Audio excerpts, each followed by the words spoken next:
В Республике Саха-Якутия, начиная со второй недели текущего года, отмечается рост заболеваемости респираторными инфекциями и гриппом. Эпидемический порог превышен во всех возрастных группах от 2 до 3 раз.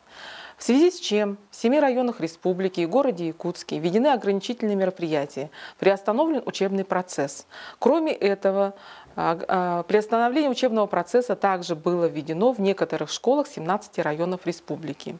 Управление Роспотребнадзора по Республике Саха-Якутия рекомендует уменьшить количество контактов с больными респираторными вирусными инфекциями, а для этого как можно меньше посещать места массового скопления людей. Это и торговые комплексы, кинотеатры, театры, различные другие развлекательные учреждения.